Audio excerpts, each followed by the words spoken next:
the first part of this video, I just want to show you how to actually find your flat and where is it actually leaking from. So what you want to do for that is, we have a flat tire here. I don't know where the flat is. We want a bike pump because we want to go ahead and pump up the tire again. And you want some sort of soapy water, just soap and water, like a Dial soap, Dawn soap, whatever you have. Put it in a spray bottle, or if you don't have a spray bottle, it's fine, just put it in a little bucket and then you can just throw it on there on your own. So we're gonna pump this up and then spray it, and we should see some bubbles forming where the flat actually is.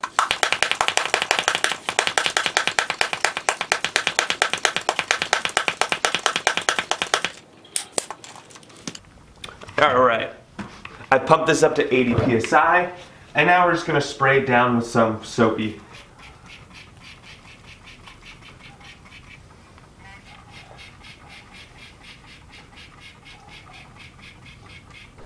So I've located the flat. As you can see, if I clear this off, it should start foaming up again, right here. Right in front of that fingernail. See how we got a puddle there now? See, I can wipe it away. And it just comes back because there's air coming out of that tire. So I have a really small pinhole leak here. But now we know where the leak is. It's over by the 700 by 28C marking on the tire. So now we've located the flat. The first thing to do is make sure you have all your tools ahead of time, because you don't want to disassemble it and then realize like, oh man, I need to go buy something at the store. So what you do want is an extra bicycle tube. I recommend having two, because I have had it before where I replace it and when I'm putting the tube back on, I break it again. You know, things happen. Just, they're like $5 each, buy a couple extra tubes. You're gonna want the tire, I guess they're called tire irons or tire breakers. Get plastic. Plastic is less likely to puncture the tube. They make metal ones as well. I'm not a big fan of the metal ones. So get some plastic ones. You want at least 3. You could probably get away with 2, but to make your life easy, get 3. You're also gonna want a pump. You might need an adapter if you have a Presta valve or your pump doesn't do Presta valve. You might also need a tool to take out the valve stem if you have a Schrader valve. Presta, all we need to do is press on the top of the valve, and this releases the air from the tire. So we have all the tools we need. And what we're gonna do now is, oh, one other thing is I do recommend having like a glove, because you do have to touch the chain, or a towel, so you could just pull up on the chain and not get your fingers all greasy.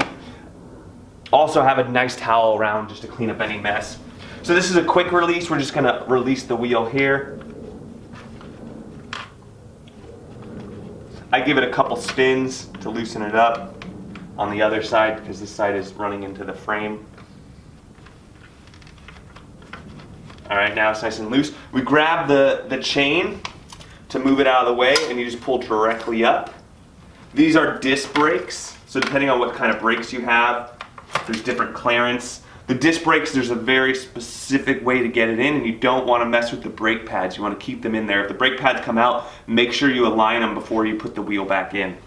Now we have the wheel off the bike. I'm going to go ahead and unscrew this a little bit to give it some slack. I'm just gonna pull it off. What I want to start doing is just get the tip of this, get it underneath the tire without catching the tube. You just want the tire, not the tube.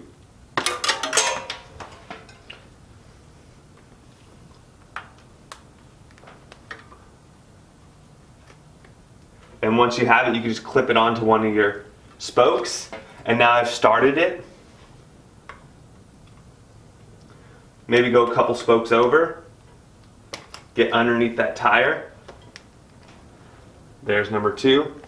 And sometimes once you get the initial couple of spokes off, you can just pull it directly off after that.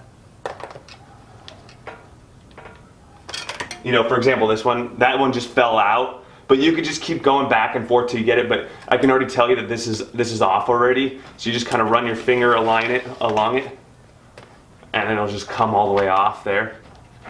Okay, so we have one side off, and then you can also do this move where you get it underneath the tire and you just kind of work it around the tire until it unloosens, until it loosens. Okay. Okay, so now we have the rim by itself. You might want to check the rim. This one has rim tape inside of it, but sometimes the spokes come through, and the spokes are actually what punctures the tire.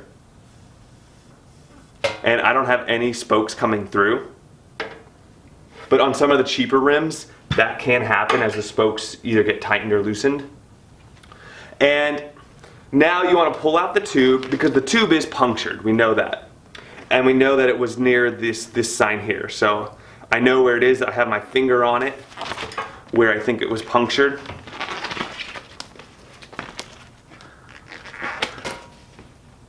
And now I have a decision to make. Do I just put a brand new tube in there, or do I try to fix this one? And if the hole is small enough, I might just fix this one. But what I typically do is I'll fix the tube with glue and a patch, and then I'll put that aside and let it dry and everything.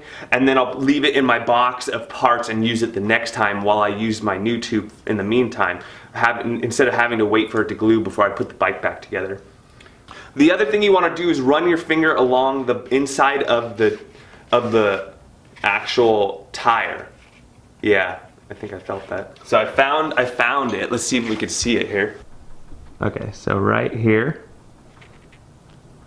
See that? That's a little sharp object that I'm touching. It's like a little staple. It's a little staple. So that's why we ran our finger through here and we found out what punctured the tire. It's this little staple right here. So we can get some pliers and pull it out. So I pulled out the little staple out of the tire. That's set, ready to go. You can see that this tube, I've actually already patched it once before with these little 1/4 inch by 1/4 inch patches. I'll show you how to do that either in this video or another video. If it's not in this video, I'll link it in the description below. For the meantime, I'm just going to put the new tube in on the bicycle, get the bicycle all buttoned up so I can go ride. I can always fix the tube later. That's not as important since I already have a brand new tube here. So when you have a brand new tube, first thing to do is just unwrap the rubber band. You definitely want it to be kind of moist. If the tube is very dry, then it has a very high chance of popping as well as getting stuck on something and tearing. So a fresh tube is preferable. You want to go ahead and remove the little nut, or the little, what is that, a nut? Would you call that a nut? The little band that keeps the stem from falling into the rim. Okay, so we have our tube. I like to blow it up just a little bit, not completely flat. I mean, that's about it right there. Just enough to give it some kind of shape.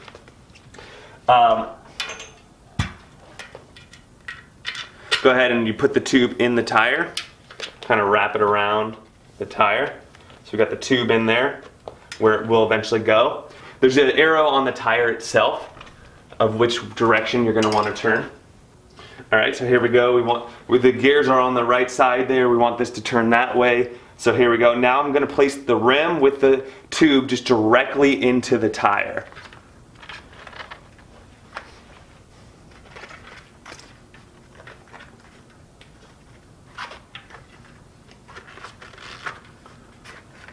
And get that rim in the center of this tire. Alright, there we go. So now I'm going to work on one side at a time. Let's go ahead and do this front side first. Just kind of work it into the rim, work the tire into the rim. The tube, you don't want it to get stuck in between the tire and the rim. You want it to stay in the middle of the tire if possible. And this part is always a little difficult. It helps to put pressure down there because now it won't fall out. Where if I hold this in the mid-air, it has a higher chance of that coming out there. So this way it kind of keeps the bottom part in place while I work on the top part. Now this is when you're going to want your tire irons, is you can go under here while you hold the other end so it doesn't come up. Also, by getting the tire in the middle of the rim as you're putting this one on, it gives you more space to get this on there. And once you get it to a certain point, you can just kind of pull it over the lip. The other reason you don't want metal ones is you can actually scratch your rim fairly easily. So there, we got one side on. Now we're gonna flip it around and do the other side. I'm so tight, so stressed, need someone to rub my neck. Oh. All right, got it over. Okay, so we got it over. Make sure that again, the tube is not pinched in any way. That looks pretty good. And now, before you put it back on the bike, just make sure that that you did a good job and you didn't mess up the tube.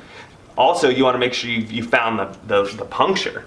So in order to know you found the puncture, you have to pump this back up and make sure that this tube pumps up with no issues. It's usually a good sign if you don't hear air coming back out. All right, this is looking pretty good. When you change your tires, it's also a good time to check your spokes. You want to make sure they're all really hard. You can see I actually have a loose spoke here that I need to tighten. And I always recommend a professional if you do need to get your wheel straightened. That's when you spin your wheel on your bike and it kind of wobbles. You need to get your rim straightened. So I leave my little adapter on there. So this is looking good. I don't hear any hissing. It's holding its air. It's not going down.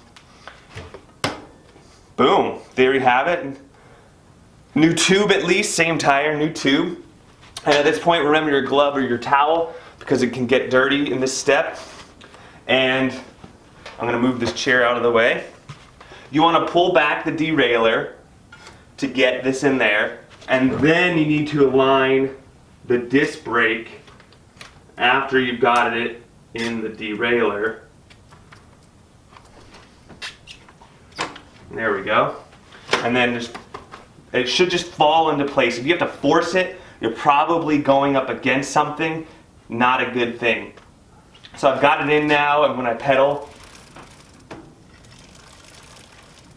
that's good. This wheel is a little wobbly, but nothing too bad. So now you want to go ahead and tighten your axle.